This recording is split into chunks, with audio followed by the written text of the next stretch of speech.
Next है heart. Heart का structure देखते हैं। हार्ट क्या होता है, मेसोडर्मली ओरिजिन होता है।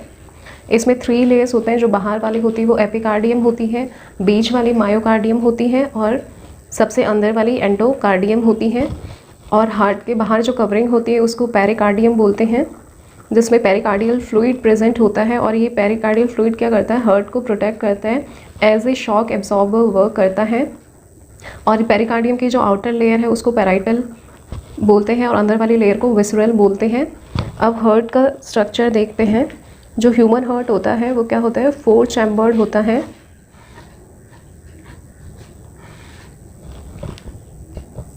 ह्यूमन हार्ट 4 चैम्बर्ड होते हैं। ऊपर वाले जो होते हैं वो ऑरिकल्स होते हैं, ऑरिकल्स या एट्रियल, और जो नीचे वाले होते हैं वो क्या होते हैं, वेंट्रिकल्स होते हैं।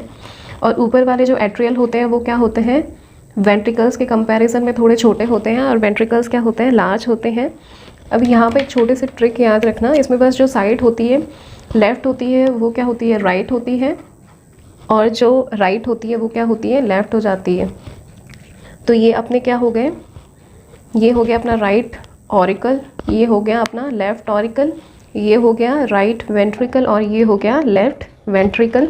तो ये अपन ने मोटा मोटी हार्ट का स्ट्रक्चर देख लिया, जिसमें ये 4 चैम्बर्ड होते हैं। ऊपर वाले एट्रियल्स होते हैं जो कि छोटे होते हैं, और नीचे वाले वेंट्रिकल्स होते हैं जो ऑरिकल के कंपैरिजन में थोड़े बड़े होते हैं। और उसमें भी ये जो लेफ़्ट वेंट्रिकल होता है ये थोड़ा बड़ा होता है, क्योंकि इसको पूरी बॉडी को ब्लड सप्लाई करना होता है।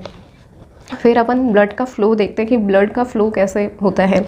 वेना कावा होती है, वो वेना कावा ब्लड कहाँ ड्रेन करेगी, राइट ऑरिकल में करेगी। और वेना कावा वेन्स हमेशा क्या कैरी करती है, डीऑक्सीजनेटेड ब्लड कैरी करती हैं। तो वेना कावा के through deoxygenated blood right auricle में जाएगा, और यहाँ पे एवी वॉल्स होगा, एट्रियल और वेंट्रिकल के बीच में जो वॉल्व होगा, और ये जो राइट साइड में वॉल्व होगा इसका नाम है ट्राइकस्पिड वॉल्व। इसको क्या बोलते हैं, ट्राइकस्पिड वॉल्व बोलते हैं।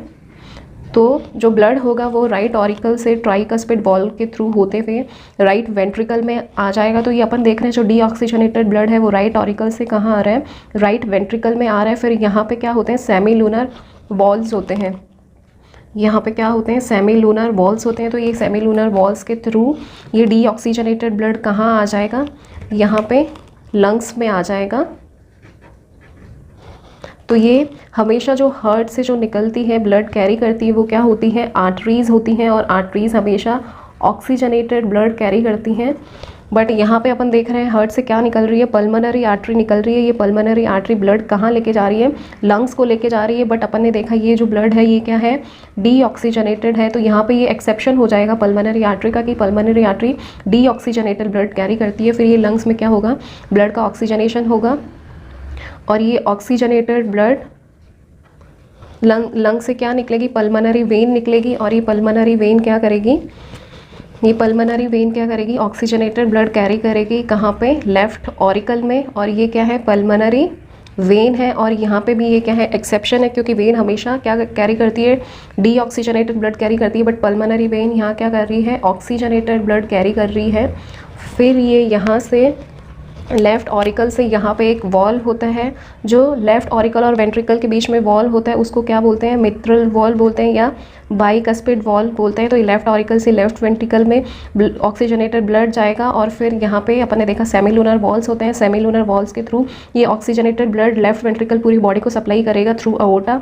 फिर यहाँ अओर्टा किसमें खुलेगा, आर्टरीज़ में। फिर आर्टरीज़ फर्दर डिवाइड होती हैं आर्टेरियल्स में, और फिर आर्टेरियल्स फर्दर थिन कैपिलरीज़ में डिवाइड होती हैं। और फिर ये कैपिलरीज़ से यहाँ पे ब्लड और टिश्यू के बीच में एक्सचेंज होता है। तो जो भी गंदगी होती है, डीऑक्सीजनेटेड ब्लड होता है, वो यहाँ से फिर वेन्यूल्स कैरी करती हैं, और ये वेन्यूल्स फिर कंबाइन होकर क्या बना लेती हैं, वेन्स बना लेती हैं। और यही वेन्स फिर फर्दर वेना कावा के थ्रू राइट ऑरिकल में क्या करेंगी, ब्लड लेके जाएंगी। तो ये अपन ने देख लिया कि ब्लड का सर्कुलेशन कैसे होता है। ये 4 चैम्बर्ड हार्ट है, इसमें थोड़ी सा डायरेक्शन चेंज करते हैं ना, ऊपर वाले ऑरिकल से एट्रिकल्स होते हैं, नीचे वाले वेंट्रिकल्स होते हैं। तो अपन ने देखा यहाँ वेना कावा के through deoxygenated blood right auricle में आ गया, फिर वही डीऑक्सीजनेटेड ब्लड ट्राइकस्पिड वॉल के थ्रू लेफ्ट वेंट्रिकल में आ गया, फिर लेफ्ट वेंट्रिकल के थ्रू सेमिलुनर वॉल्स के थ्रू पल्मोनरी आर्टरी। तो यहाँ पे ये एक्सेप्शन हो जाएगा कि ये pulmonary artery deoxygenated blood carry कर रही है। ये एक्सेप्शन याद रखना, आर्टरीज हमेशा क्या करती है, ऑक्सीजनेटेड ब्लड कैरी करती है, बट यहाँ पे ये pulmonary artery deoxygenated blood carry कर रही है, लंग्स को सप्लाई कर रही है, फिर लंग्स में ब्लड का ऑक्सीजनेशन हो जाएगा, फिर ये ऑक्सीजनेटेड ब्लड पल्मोनरी वेन, और ये भी एक्सेप्शन है कि वेन्स हमेशा डीऑक्सीजनेटेड ब्लड कैरी करती हैं, बट ये जो पल्मोनरी वेन है ये एक्सेप्शन है, ये ऑक्सीजनेटेड ब्लड सप्लाई कर रही है लेफ्ट एट्रिया को, फिर लेफ्ट एट्रिया से ब्लड चला जाएगा मिट्रल वॉल या बाइकस्पिड वॉल के थ्रू लेफ्ट वेंट्रिकल में, फिर यहाँ पे सेमिलुनर वॉल्स के थ्रू ही पूरी बॉडी को ऑक्सीजनेटेड ब्लड सप्लाई कर दिया जाएगा through outta. Outta further arteries में डिवाइड हो जाएगा, आर्टरीज आर्टरियोल्स में, फिर कैपिलरीज में ब्लड का एक्सचेंज हो जाएगा, और जो भी डीऑक्सीजनेटेड ब्लड है वो यहाँ से कैपिलरी से वेन्यूल्स लेंगी, और फर्दर ये वेन्यूल्स कंबाइन होकर वेन्स में बनाएगी, फिर ये वेन्स सुपीरियर और इन्फीरियर वेना कावा के थ्रू ये राइट ऑरिकल में ब्लड लेके जाएगा। तो ये है अपना ब्लड सर्कुलेशन।